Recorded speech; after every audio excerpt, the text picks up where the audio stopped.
Mic check one day isang araw may natuklasan nga akong bagong new build kay Bane. Sobrang effective nito guys at apakaangas. Given na masakit na ang damage ng mga skills niya, kaya ang dapat lang natin gawin ay pako natin siya ng konti. Perfect nga dyan ang Thunderbolt. Para makatagal siya sa teamfight at lalong maging effective ang kanyang passive. Mas madali ka rin palang makakapag-stock sa Thunderbolt mo kay Bane dahil kada skill ni Bane ay gumagana ang kanyang passive.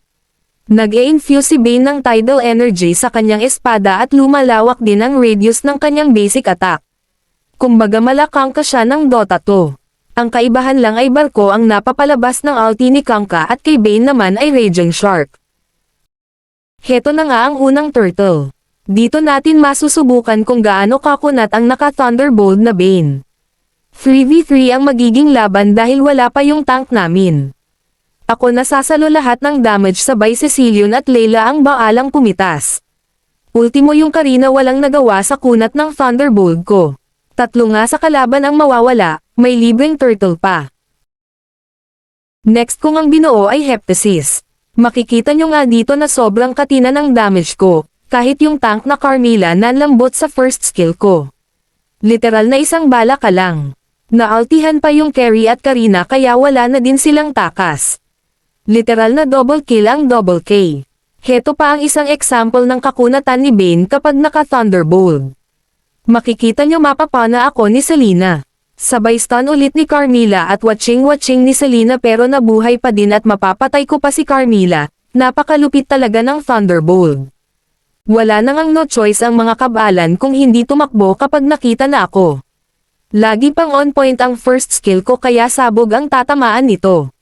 Pagkabuo ko pala ng endless battle sinunod ko na din ang Great Dragon Spear. Perfect din kay Bane dahil bukod sa bigay nitong plus 70 physical attack at 20% critical chance, nagbibigay pa ito ng 30% movement speed after casting ng ultimate sa loob ng 7.5 seconds. Meaning kung makatakas or maka-flicker man ang kabalan after ng ultimate mo mahahabol mo sila agad, sabayan pa ng second skill ni Bane na lalong magpapabilis sa kanya. Wala nang ang magawa ang mga kabalan kundi mag-tower hug.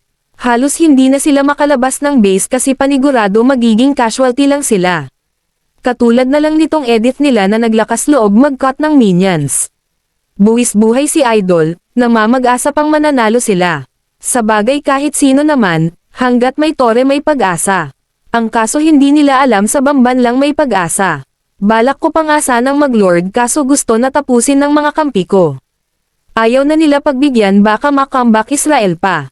Napakalakas din palang mag-push ng tore ni Bane dahil sa kanyang passive. Sabayan mo pa ng ulti niya na duma-damage din sa mga tore. At para sa akin si Bane ang may pinakamalaking damage sa turrets kapag tumama ang kanyang ultimate. Bukod sa malawak at malayo ang sakop ng ultimate niya, nakaka-knockback pa ng mga hero. Kaya ano pang hinihintay nyo? Try nyo na tong gantong build kay Bane para araw-araw kayong